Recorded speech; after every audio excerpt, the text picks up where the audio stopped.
ചേട്ടാ ഒന്ന് വന്നേ. എവിടെയായിരുന്നു ഇത്ര നേരം? ഫോൺ വിളിച്ചാലും എടുക്കില്ല. അതൊക്കെ പറയാം, ഒന്ന് വന്നേ.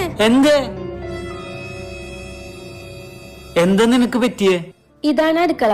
ചായപ്പൊടി, മല്ലിപ്പൊടി, ഉപ്പുപൊടി, മുളക് പൊടി എല്ലാം ഇവിടെയാണ് ഇരിക്കുന്നത്. നിനക്ക് ചായ വേണ്ടപ്പ അപ്പപ്പ ഉണ്ടാക്കി കുടിക്കുക. എപ്പോഴും നീ പുറത്തുനിന്ന് ഫുഡ് കഴിക്കരുത്. കുറച്ചൊക്കെ നീ ഉണ്ടാക്കി പഠിക്കണം. ഇപ്പൊ നല്ല തണുപ്പുള്ള സമയാ. രാത്രിയിൽ പുറത്തു പോകുമ്പോ കോട്ടും ജാക്കറ്റൊക്കെ എടുത്ത് പോണം. നിനക്ക് തണവ് തീരെ പറ്റാത്തതാ. അല്ല എന്താ? 2 ആഴ്ച കൂടുമ്പോ നീ മുടിയൊക്കെ വെട്ടി ഒന്ന് നീറ്റായിട്ട് ഇരിക്കണം. എന്റെ അലമാരിയിൽ നമുക്ക് ചിട്ടി പിരിഞ്ഞ് കിട്ടിയ പൈസ ഇരിക്കുന്നുണ്ട്. നിനക്ക് എന്തെങ്കിലും ആവശ്യം വരികയാണെങ്കിൽ അതിൽ നിന്ന് എടുത്തോ. എന്തിനാ നീ ഇപ്പൊ ഇതൊക്കെ പറയുന്നേ? ഹലോ ഹലോ, രചനയുടെ ഹസ്ബൻഡ് ആണോ? അതെ. രചനയ്ക്ക് ഒരു അപകടം പറ്റി.